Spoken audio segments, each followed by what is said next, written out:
Il y a beaucoup de chrétiens, je sens, j'ai besoin de vivre quelque chose de nouveau. Ben peut-être tu as besoin de manger le repas. C'est peut-être ça qui est nouveau pour toi. Mange la parole de Dieu. Assis-toi. Mange un vrai repas. Moi, là, quand j'entends quelque chose que Dieu va faire nouveau, amen. Je suis pas en train de vous dire que faut pas être à l'écoute de l'Esprit de Dieu. Je suis pas en train de dire ça. Mais je crois qu'il y a une foule d'immatures. Une foule d'immatures. Et on tourne en rond. On tourne en rond. On cherche le nouveau. On cherche le nouveau. On cherche le nouveau. Savez-vous, c'est pas nouveau, ça. Il n'y a rien de nouveau dans ça. C'est vieux puis c'est bon. C'est vieux et c'est bon. Alléluia, c'est vieux et c'est bon. Alléluia, c'est vieux et c'est bon et c'est pas démodé. C'est pas démodé. Alléluia. Cette vérité ne change pas. Elle ne changera jamais. Alléluia. Cette émission est rendue possible grâce à la famille des partenaires de l'Église de la Victoire. La parole de Dieu est l'ultime vérité. Lorsqu'on la rencontre, on rencontre Jésus. Peu importe ce que vous traversez aujourd'hui, Jésus a la réponse que vous recherchez. Que vous ayez une addiction, une maladie, ou que vous soyez dans le monde, Jésus a la réponse que vous recherchez. Vous n'avez qu'à l'entendre, le recevoir, le croire.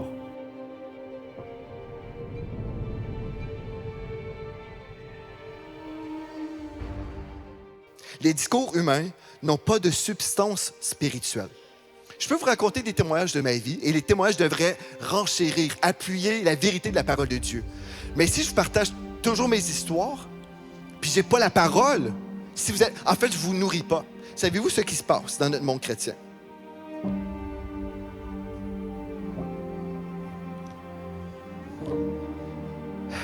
Quand j'arrive et je vous donne un verset dans une réunion, c'est ça que je vous offre.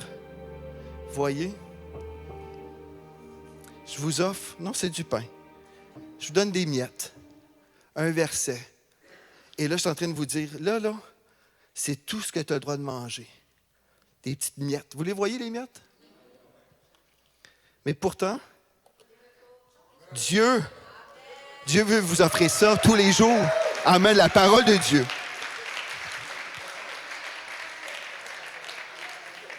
Vous savez, Jésus a dit, je suis le pain de vie. Quand je n'ai pas de parole dans mes prédications, écoutez-moi très, très bien. Jésus est la parole de Dieu incarnée. Pas de parole, pas de Jésus à l'Église. Pas de parole, pas de Jésus à l'Église. C'est grave. C'est grave. On met de côté la parole de Dieu, puis on préfère s'entendre parler puis dire des niaiseries. Alléluia. Hébreux 4.12 nous dit, la parole de Dieu est vivante et efficace. La parole de Dieu, on va se stationner là. Hébreux 4.12. Hébreux 4.12. La parole de Dieu. La parole de Dieu. Pas le discours humain du pasteur ou de l'invité. La parole de Dieu. C'est la parole de Dieu. Cette parole, elle est vivante et efficace. Elle est plus tranchante que toute épée, à double tranchant et pénétrante jusqu'à la division de l'âme ainsi que de l'esprit et des jointures ainsi que de la moelle. Elle juge les dispositions et les pensées du cœur. C'est littéralement la parole de Dieu qui transforme des vies. Vous savez, ici à l'Église de la Victoire, depuis des années, je vous l'ai déjà dit, et on l'entend même pendant la convention la semaine passée, les gens nous disent « Toute ma vie a changé depuis que j'écoute les messages de l'Église de la Victoire. » Pourquoi? Pourquoi? C'est parce qu'on prêche la parole de Dieu. Et c'est la parole de Dieu qui change les vies. Alléluia! Gloire à Dieu! Ce n'est pas nos partages. Ce n'est pas nos témoignages, c'est la parole. Quand quelqu'un entend la parole inspirée de Dieu, cette parole, littéralement, là, elle est puissante. C'est une bombe dans le camp de l'ennemi. Quelqu'un est dans les ténèbres, mais on entend dire que Jésus est le chemin, la vérité et la vie. Nul ne vient au Père que par moi. Et quand quelqu'un dans les ténèbres entend la parole de Dieu, c'est cette parole qui est... Wow! Ça change ma vie. Mais si je vous dis, je suis allé manger un Big Mac Puis là, je vous fais rire avec mes histoires de Big Mac. Ça va vous laisser indifférent? Puis ça, ce que je peux vous raconter, oui, je peux vous raconter des confirmations de la parole de Dieu.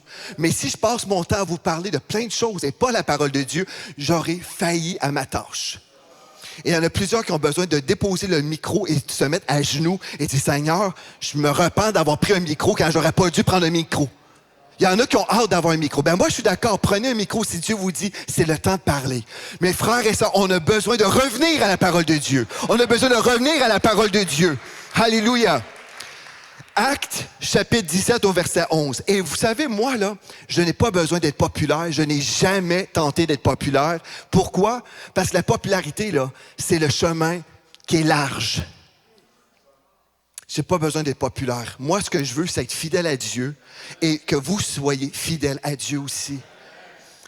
Acte 17 au verset 11, je vais vous lire dans la version Parole de vie.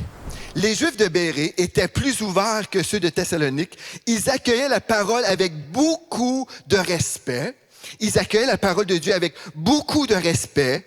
Et comment est-ce qu'on pouvait accueillir la parole de Dieu avec beaucoup de respect? Et examinaient chaque jour les Écritures pour savoir ceci, pour voir si ce qu'on leur disait était vrai. Donc, ils examinaient chaque jour les Écritures. Donc, l'idée, là, on accueille la parole de Dieu. Le texte dit qu'ils étaient ouverts pour entendre la parole de Dieu, mais cette ouverture ne faisait pas d'eux des personnes qui ne scrutaient pas les Écritures pour savoir si c'était vrai. Vous comprenez? Parce que des fois, les gens peuvent dire, ah ben moi, je suis ouvert, là, je veux vraiment avoir un cœur ouvert pour entendre la parole de Dieu. Amen, amen, amen. La parole de Dieu parle de ces Juifs de Bérée. Ils étaient ouverts pour entendre Dieu, mais ils n'étaient pas aveugles.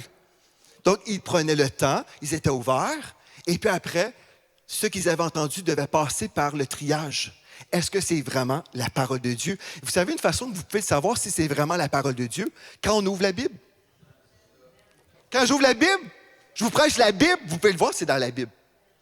Amen, vous pouvez le voir que c'est dans la Bible. Quand j'ouvre la Bible. Mais quand je n'ouvre pas la Bible, on peut ne pas savoir.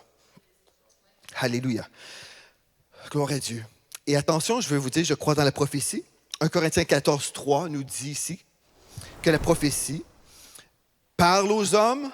Celui qui prophétise parle aux hommes, les édifie, les exhorte, les console. Je crois dans la prophétie personnelle, c'est-à-dire des paroles que quelqu'un peut vous donner pour vous bénir, pour vous édifier, vous exhorter, vous consoler. Toutes ces bonnes choses. J'ai fait une école complète dans le collège biblique, un module complet sur le prophétique. Nous croyons dans la prophétie. Mais j'ai remarqué souvent, dans le milieu prophétique, il y a un déficit de la parole de Dieu. Un déficit. J'étais des fois avec des gens, je priais avec des gens dans le mouvement prophétique et nous sommes ici, dans cette maison, une église de la parole. Donc, quand je me suis retrouvé avec des gens comme ça, et même s'ils pouvaient recevoir des choses vraiment de Dieu, parce que la prophétie, c'est un don de Dieu qui passe à travers des canaux imparfaits. On est tous imparfaits. Donc, la personne arrive avec une parole, elle est vraie, elle est bonne. Waouh, c'est une belle parole. Puis après, on entend la personne dire des choses totalement anti-bibliques. Et des fois, j'étais avec ma femme, je dis, ah, mais c'est trop bizarre. Pourtant, ces gens-là ont vraiment des vraies paroles prophétiques. Vraiment, c'est vraiment inspiré. J'ai ressenti, c'était vraiment, puis je savais que c'était de Dieu. Puis après, des discours totalement à côté de la plaque, là. Wow! Comment est-ce que c'est possible? Bien, vous savez, Pierre, un des apôtres du Seigneur Jésus, Pierre, Jacques et Jean, ils venaient tout juste de vivre la transfiguration de Jésus-Christ. Une situation, wow! C'est comme la transfiguration du Seigneur Jésus, dans la gloire. Et pourtant, voici ce que Pierre a dit. Voulez-vous savoir ce que Pierre a dit?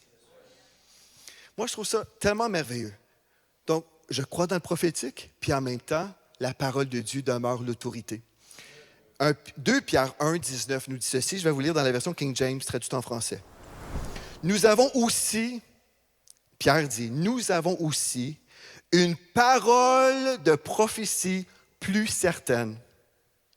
Tu es en train de me dire, Pierre, que tu viens de voir Jésus transfiguré surnaturellement, mais pourtant, tu nous dis, nous avons aussi une parole de prophétie plus certaine à laquelle vous faites bien de prêter attention comme à une lumière qui brille dans un lieu obscur jusqu'à ce que le jour se lève et que l'étoile du matin se lève dans vos cœurs. L'apôtre Pierre dit ici, là, malgré le fait là, que j'ai vu Jésus dans sa transfiguration, j'ai vu, le surnaturel. Mais il demeure une parole de prophétie plus certaine. C'est la Bible. Une parole de prophétie plus certaine, c'est la Bible. Gloire à Dieu. Ça veut dire que je devrais chérir la parole de Dieu. Je chéris la parole de Dieu dans mon cœur afin de ne pas pécher contre toi, Seigneur. Ézéchiel 3, versets 1 à 4. Maintenant, vous dites, mais Pasteur Joël, comment découvrir l'origine d'une véritable parole prophétique? Certainement, la parole prophétique vient du Saint-Esprit, alléluia, mais l'origine, on retrouve dans Ézéchiel 3, versets 1 à 4. Vous êtes toujours réveillés? Amen. Gloire à Dieu, gloire à Dieu. Quand vous êtes là, vous pourrez dire Amen. Ézéchiel 3, dans la version Sommeur. Celui qui me parlait me dit, Fils d'homme, donc le prophète Ézéchiel reçoit de Dieu ici une parole. Dieu lui dit, mange ce qui t'est présenté, avale ce rouleau. On parle ici des rouleaux, les parchemins. Mange ce qui t'est présenté, avale ce rouleau, puis, dites puis va parler à la communauté d'Israël. Donc Dieu est en train de lui dire, mange symboliquement ce rouleau de la parole, la Bible en fait. C'était à l'époque, avant même d'avoir l'impression d'une Bible comme ça, c'était des rouleaux. Des parchemins. J'ouvris la bouche et il me fit manger le rouleau. Puis, il me dit, Fils d'homme, nourris ton corps et remplis ton ventre de ce rouleau que je te donne. Je le mangeai donc et dans ma bouche, il fut doux comme du miel. Il ajouta, Fils d'homme, va, rends-toi auprès des Israélites et communique-leur mes paroles. Donc, pour être un prophète de Dieu, un porte-parole de Dieu, la première chose qu'on voit ici, il faut manger la parole. La parole de Dieu. Je mange la parole de Dieu, c'est-à-dire je l'assimile. Je ne vais pas littéralement manger mon livre ici, là. Mais la parole de Dieu est dans ce livre, vous comprenez? Donc, je vais m'exposer, je vais lire la parole de Dieu, je vais étudier la parole de Dieu, je vais méditer la parole de Dieu, je vais la digérer et elle fait partie de qui je suis. Je sers la parole de Dieu en moi. Et quand le Saint-Esprit vient sur moi et me dit « prophétise », bien, quand je prophétise, qu'est-ce que je vais prophétiser? La parole qui est en moi. Je vais ouvrir la bouche et je vais dire « Ainsi parle le Seigneur ». Ça ne viendra pas de ma tête, de mon imagination, ça va venir de mon esprit parce que l'Esprit de Dieu habite mon esprit. L'Esprit de Dieu habite notre esprit, frères et sœurs. Et le Saint-Esprit communique à notre esprit les paroles qu'on doit communiquer, mais sont toujours en accord avec ceci. Toujours en accord avec ceci. Quand quelqu'un dit quelque chose contraire à ceci, c'est parce qu'il n'est pas à l'écoute du Saint-Esprit qui est dans son esprit. Parce qu'en quelque part, quand tu dis des niaiseries, quand tu dis des mensonges, le Saint-Esprit devrait te dire « Je ne suis pas avec toi là-dedans, là. » Quand l'onction n'est pas là, quand vous prêchez, puis pour ceux, mes étudiants, mes fils spirituels, mes filles spirituelles, quand vous parlez, vous ouvrez la bouche, là, et la présence de Dieu n'est pas là. Arrêtez. Arrêtez de parler. Dites, on va prier. Prenez une pause, je ne sais pas. Prenez une pause, mais arrêtez de parler. On devrait discerner si l'onction n'est pas là. Il y a quelque chose. S'il n'y a pas de présence de Dieu quand je prêche, peut-être je suis en train de dire des choses de ma tête plutôt que de l'Esprit de Dieu. Donc, mangez la parole de Dieu, assimilez la parole de Dieu. Puis, le texte dit, puis, communique-les mes paroles. Dieu n'a pas dit communiquer tes idées. Faire ça passer sur le dos de Dieu. Non. Communique mes paroles, pas tes paroles. Je ne suis pas ici pour vous donner mon opinion, frères et sœurs. Si aujourd'hui je vous prêche, puis peut-être certains d'entre vous, vous êtes dérangés, bien, c'est la parole de Dieu que je vous apporte. Sincèrement, je ne suis pas là pour faire plaisir à personne, sauf Dieu. Moi, ce que je veux, c'est que vous soyez tellement des gens de la parole. Quand vous allez entendre des choses, peu importe, vous êtes en visite dans une conférence, vous êtes sur les réseaux, vous êtes je ne sais pas où, puis vous entendez quelqu'un parlez au nom de Dieu et vous le savez que c'est faux. Vous entendez dans votre esprit parce que vous avez été dans la parole de Dieu. Bien, faites attention. Ne vous laissez pas impressionner par les gens, peu importe les titres, peu importe les abonnés sur les réseaux sociaux. Ne vous laissez pas impressionner par la popularité des gens. Hitler était très populaire. C'était pas la personne à suivre. Amen. Maintenant, la beauté de la vraie parole de Dieu. Vous êtes toujours éveillés? La beauté de la vraie parole de Dieu. OK. Le psaume 1, versets 1 et 2.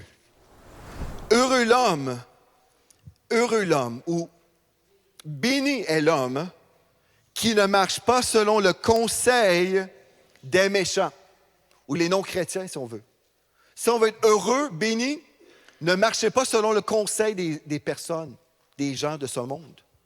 L'autre fois, je parlais avec une chrétienne qui me dit « Ah, je regrette d'avoir vécu telle ou telle chose. » Je prenais des conseils de mes amis non-chrétiens. J'ai dit « Ben, des fois, nos amis non-chrétiens, même si on les aime, on ne devrait pas leur donner la permission de nous conseiller comme ça dans nos vies. Faites attention. Heureux l'homme qui ne marche pas selon le conseil des méchants, qui ne s'arrête pas sur la voie des pécheurs et qui ne s'assied pas en compagnie des moqueurs, chrétiens ou non chrétiens. Est-ce qu'il peut y avoir des chrétiens moqueurs? Oui. Oui. Il y a des chrétiens moqueurs. Mais qui trouvent son plaisir. Qui trouve son plaisir dans la loi de l'Éternel et qui la médite jour et nuit. Qui trouve son plaisir. C'est quelqu'un qui aime la Bible.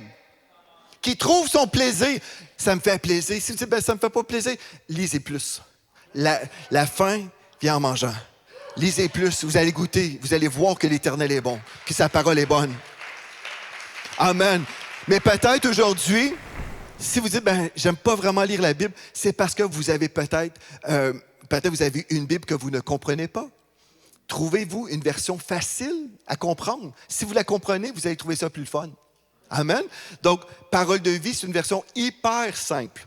Parole de vie. La Bible Sommaire, c'est assez simple. Et aussi, si vous voulez des commentaires, biblespinks.com. J'explique les versets. Vous dites, je ne comprends pas. Je ne les ai pas tous commentés, mais j'ai commenté pratiquement tous les chapitres de la Bible. Je n'ai pas terminé. Je vais terminer. Mais au moins, il y a de l'aide pour vous aider. En fait, ce qu'on veut, c'est vous aider à lire la Bible et la comprendre. Puis après, vous parlez avec des gens, vous posez des questions, écrivez des notes. Dites, ah, j'ai lu telle chose, je n'ai pas compris. Est-ce que toi, tu comprends? Parlez avec vos frères et vos sœurs dans les groupes de réveil ou les groupes Victoire Connectés. Amen. Donc, mais qui trouve son plaisir dans la loi de l'Éternel et qui la médite jour et nuit. Jour et nuit. Vous savez, quand je passe du temps dans la parole de Dieu, jour et nuit, bien, ça me protège. Ça me protège des détours.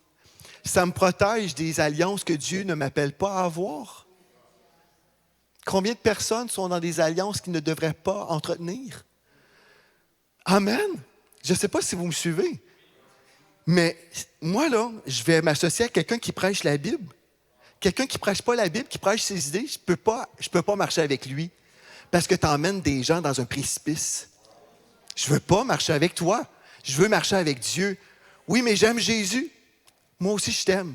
Puis aime Jésus, mais aime Jésus à un tel point que tu vas t'humilier, tu vas commencer à lire la Bible. Au lieu d'élever tes paroles puis tes idées. Frères et sœurs, on n'ira pas au ciel parce qu'on était comiques puis parce que les gens nous aimaient. C'est pas le critère pour entrer au ciel. Ah ben, t'étais divertissant, là. Je m'en fous d'être divertissant. C'est pas l'objectif du ministère d'être divertissant. Puis vous faire rire. Ah, il est donc bien cute, pasteur Joël. Il y en a qui...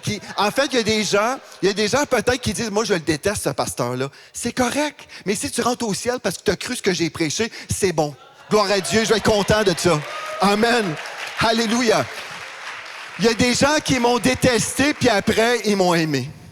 Parce que des fois, la chair déteste la vérité. Des fois, la vérité, ça choque. Mais après, si vous rentrez au ciel, je vais être bien content. Je vais vous inviter à prendre un café chez nous, dans ma maison. Alléluia. Mais sincèrement, est-ce qu'on est prêt, frères et sœurs, à payer le prix pour la vérité de la parole? Est-ce que vous êtes prêts à payer le prix de prêcher la vérité? Alléluia. Matthieu 5, 6. Heureux ceux qui ont faim. Heureux. Ou bénis sont ceux qui ont faim et soif de la justice, car ils seront rassasiés. Quand vous avez la parole de Dieu, vous êtes rassasiés. Vous ne voulez pas une autre vérité. Quand vous lisez la Bible et vous avez la parole de Dieu, vous êtes rassasiés par ce repas spirituel. Quand j'ai mangé tout ça, j'ai pas le goût de manger ça en plus. J'ai pas le goût d'avoir vos miettes. J'ai pas le goût parce que j'ai été très bien nourri par le Seigneur. Amen. Maintenant, heureux ceux qui ont faim et soif de la justice, car ils seront rassasiés. Mes frères et sœurs, il y a une foule de chrétiens qui ne sont pas rassasiés parce qu'on leur donne ceci. On leur donne juste ça. Et on se déplace dans une réunion, puis on dit « Ouvre ta bouche ».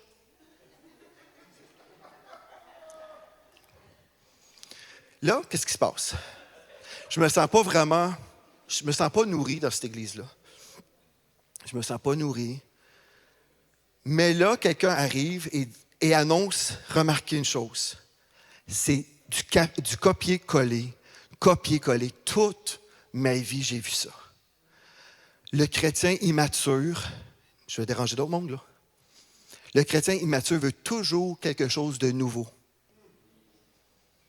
Toujours. J'ai besoin d'une nouvelle saison. Non, tu as besoin de t'asseoir puis d'être stable. C'est ça que tu as besoin. Tu n'as pas besoin d'une nouvelle saison. Tu as besoin de t'asseoir et de t'humilier et écouter la parole de Dieu pour entendre « Ainsi parle le Seigneur ». Tant et aussi longtemps que tu ne connais pas la Bible, assis-toi, sois humble, laisse-toi enseigner. Laisse-toi enseigner et tu grandiras. Tu n'as pas besoin d'une nouvelle saison, d'une nouvelle parole, de nouveau quelque chose. Ça, c'est une quête de l'immature parce qu'on lui a donné tellement des miettes, il se sent... Je suis vide, j'ai besoin de quelque chose de plus. Oui, tu as besoin de quelque chose de plus, c'est pas d'autres miettes, c'est ça que tu as besoin. Alléluia! Tu as besoin de la vraie parole de Dieu. Alléluia! Gloire à Dieu! Il y a beaucoup de chrétiens, je sens, j'ai besoin de vivre quelque chose de nouveau. Ben peut-être tu as besoin de manger le repas. C'est peut-être ça qui est nouveau pour toi. Mange la parole de Dieu. Assis-toi. Mange un vrai repas. Mange un vrai repas dans le nom de Jésus. Alléluia. Sincèrement. Oh, moi, là, quand j'entends quelque chose, Dieu va faire de nouveau. Quelque chose, Dieu va faire du nouveau. Amen. Gloire à Dieu. Mais je ne suis pas en train de vous dire qu'il ne faut pas être à l'écoute de l'Esprit de Dieu. Je ne suis pas en train de dire ça. Mais je crois qu'il y a une foule d'immatures.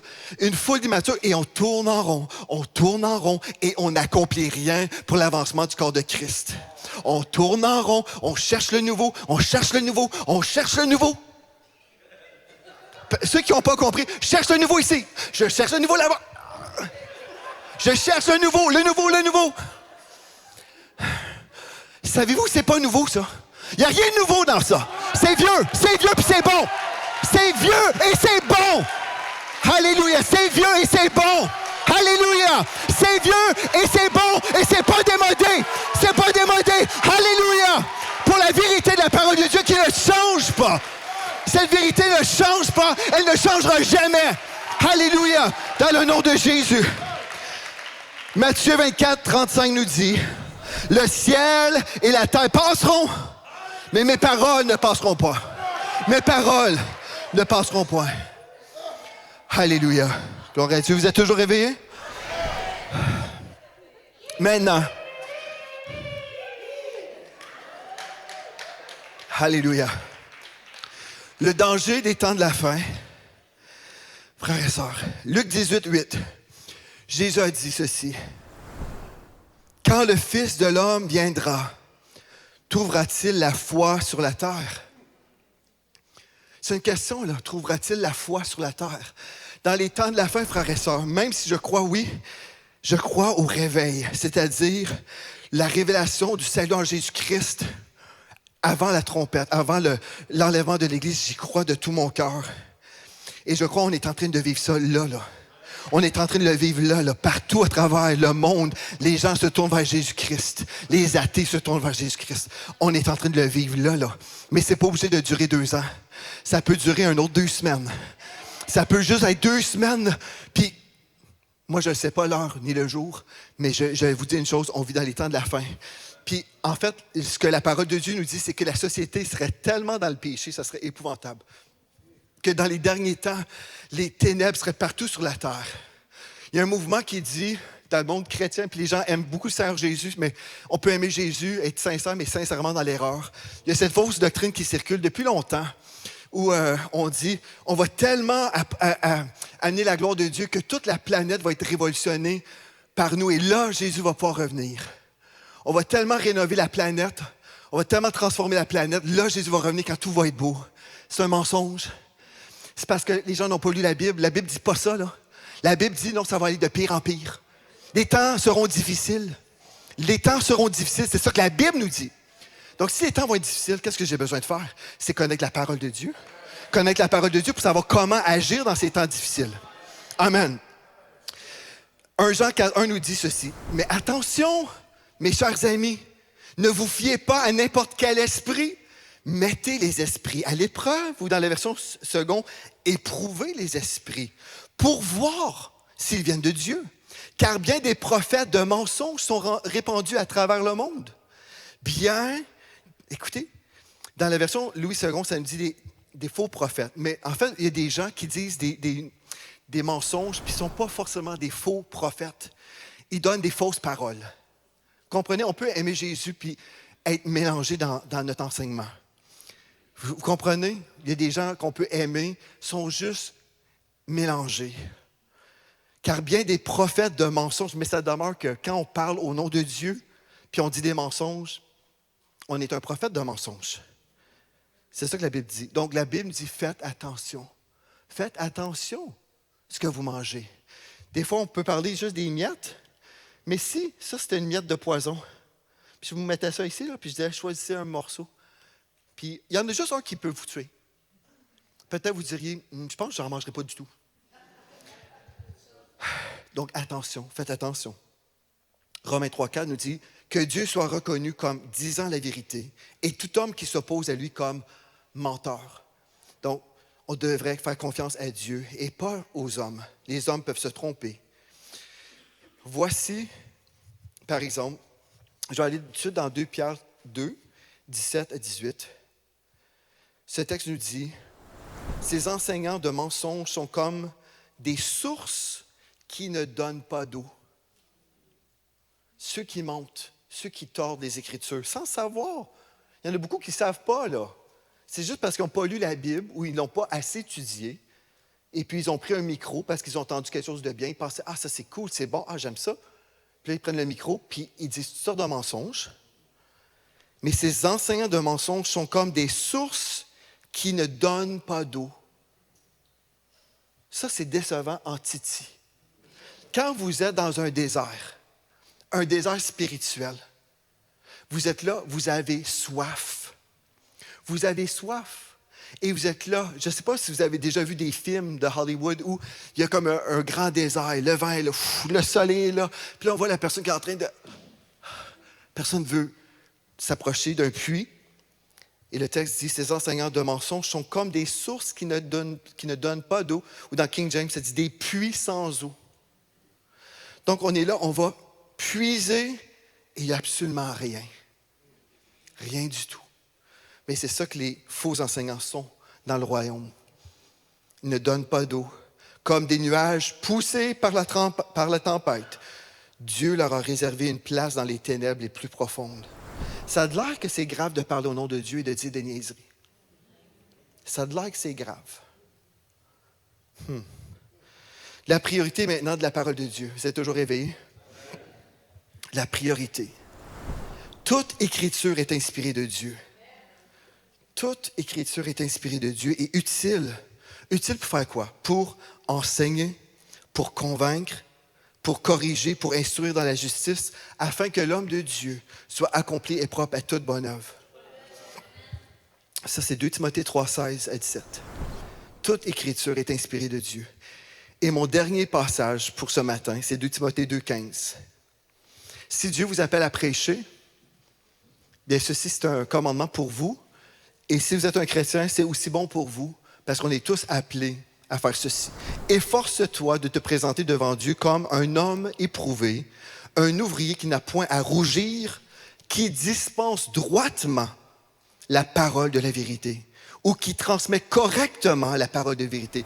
Si on peut apprendre à transmettre correctement la parole de vérité, ça veut dire qu'on peut aussi ne pas la transmettre correctement. Gloire à Dieu. Bien, avant que la trompette sonne, est-ce qu'on peut prendre une décision dans cette maison que nous allons être cette génération de la parole? Nous sommes une génération de la parole de Dieu, ici dans cette maison. Moi, je vais faire un appel très spécial. Quand je priais hier, voici l'appel que je vais faire qui devrait impliquer chaque chrétien qui respire. Regardez la personne à côté de vous, ça respire. L'appel que je vais faire maintenant. Je vous ai prêché sur l'importance d'avoir la parole de Dieu. Maintenant, je veux vraiment faire un appel spécial et important, solennel, que vous allez vous rappeler. L'appel, c'est ceci. Je vais vous inviter à vous déplacer de là où vous êtes et de venir en avant comme un signe d'engagement que vous allez lire la Bible. Vous allez dire, je m'engage, je vais lire la Bible. Et ceux qui ne veulent pas venir, c'est correct, c'est entre vous et Dieu, mais vous passez à côté de cette parole. C'est un engagement devant Dieu. Je me déplace et je dis, Père, je m'engage à lire la parole de Dieu. Je m'engage à lire ta parole. Je fais partie de la génération de la parole. Alléluia, et de l'Esprit. Et on va prier. Je vais laisser tout le monde se déplacer. Gloire à Dieu. Et pour ceux qui disent, j'ai pas une Bible encore, Pasteur Joël, bien, si vous avez accès à l'Internet, allez sur biblespinks.com. Et aussi, en sortant aujourd'hui, ce qu'on va faire, on va vous donner une portion de la Bible qui s'appelle l'Évangile de Jean. L'Évangile de Jean. En sortant, vous allez voir, vous pourrez choisir l'Évangile de Jean que vous voulez. C'est gratuit, on va vous le donner. Mais là, ce qu'on va faire, on va prier ensemble. On va prier ensemble et on s'engage qu'on est des gens de la parole. Est-ce que vous êtes d'accord avec moi? On vit dans les temps de la fin, frères et sœurs, puis c'est important. Cette parole-là, c'est la parole, c'est la vérité de Dieu. C'est la vérité. Si vous prenez le temps, puis là, je veux juste me répéter, là, vous avez des frères et des sœurs qui sont là avec vous pour vous aider. On n'est pas tout seul là-dedans à lire la Bible. On est ensemble. Donc, ce qu'on va faire, on va prier. On va prier ensemble. Et on va honorer Dieu pour sa parole qu'il nous a laissée. Dans ces temps de la fin, quand les gens redéfinissent tout ce qui existe, où on renverse la moralité mondialement, où on veut enlever les droits aux gens, où on veut assassiner les chrétiens. Je crois au Nigeria, il y a eu, c'est 7000 personnes qui ont été tuées, exécutées parce qu'ils sont chrétiens. Mais nous, on va se tenir pour la parole de Dieu. Répétez après moi cette déclaration. Père éternel, aujourd'hui, je déclare que je crois ce qui a été prêché. Je crois que ta parole est hyper importante. Ta parole est mon autorité en matière de foi. Je déclare aujourd'hui, je crois la Bible. Je crois ta parole. Je me soumets à ta parole. Aujourd'hui, je prie, Seigneur, que tu me remplisses de ton Saint-Esprit, que tu m'accordes un esprit de révélation lorsque je lis ta parole. Je déclare aujourd'hui que j'avance dans la lumière grâce à ta parole. Je déclare aujourd'hui que je vais chérir ta parole dans mon cœur. Je vais chérir ta parole dans mon cœur afin de ne pas pécher contre toi. Aujourd'hui, je prends la décision. Je m'investis dans ta parole. Je deviens un croyant de ta parole. Je suis un croyant de ta parole. Alléluia. Et je vais proclamer ta parole. Je vais discerner ta parole. Alléluia. Et j'avance avec toi. J'avance avec toi. Je vais gagner des âmes cette année. Je vais gagner des âmes comme jamais auparavant. Oh, alléluia. Merci, Père. Est-ce qu'on peut le louer pendant quelques instants? Est-ce qu'on peut le glorifier? Alléluia. la génération de ta parole. Alléluia. Oh Père, on te loue ce matin. On te loue, Seigneur Jésus. Merci, Seigneur Dieu, pour ta parole. Merci, Seigneur Dieu, pour cette église de ta parole. Merci pour mes frères et mes sœurs qui se sont engagés pour ta parole aujourd'hui. Alléluia. Merci parce que tu leur donnes une soif nouvelle, un désir nouveau, Seigneur Dieu, d'aller en profondeur dans ta parole. Je déclare, oui, ils ont cet esprit de révélation. Lorsqu'ils lisent ta parole, Seigneur Dieu, tu leur parles, tu leur communiques ta parole qui transforme leur vie. Et maintenant, je veux prier pour tous les besoins représentés ici dans cette maison, toutes les personnes qui se sont déplacées, toute l'Église et même dans l'Église internationale, tous ceux qui se lèvent pour Jésus-Christ aujourd'hui, tous ceux qui se lèvent pour la parole de Dieu dans cette génération de perversion. Aujourd'hui, on se lève et on dit, Seigneur, on croit ta parole. Et maintenant, je prie comme ils vont passer du temps dans ta parole. Je déclare, Seigneur, tu les rencontres. Et Seigneur, oui, tu les rencontres dans leurs besoins. Seigneur, tu vas leur parler d'une façon fraîche. Lorsqu'ils se tournent vers toi, Seigneur, pour des besoins, peut-être des besoins dans leur corps, dans leur cœur, dans leurs finances, dans leur famille, dans les relations au travail, à l'école, peu importe les besoins. Seigneur, je déclare que tu leur parles, tu leur accordes des rémas. Alléluia. Et je déclare, ils sont révolutionnés par ta parole, révolutionnés aujourd'hui par ta parole. Et oui, nous avons prié dans le précieux et glorieux nom de Jésus et le peuple de Dieu peut dire Amen. Alléluia. Est-ce qu'on peut acclamer Jésus ce matin?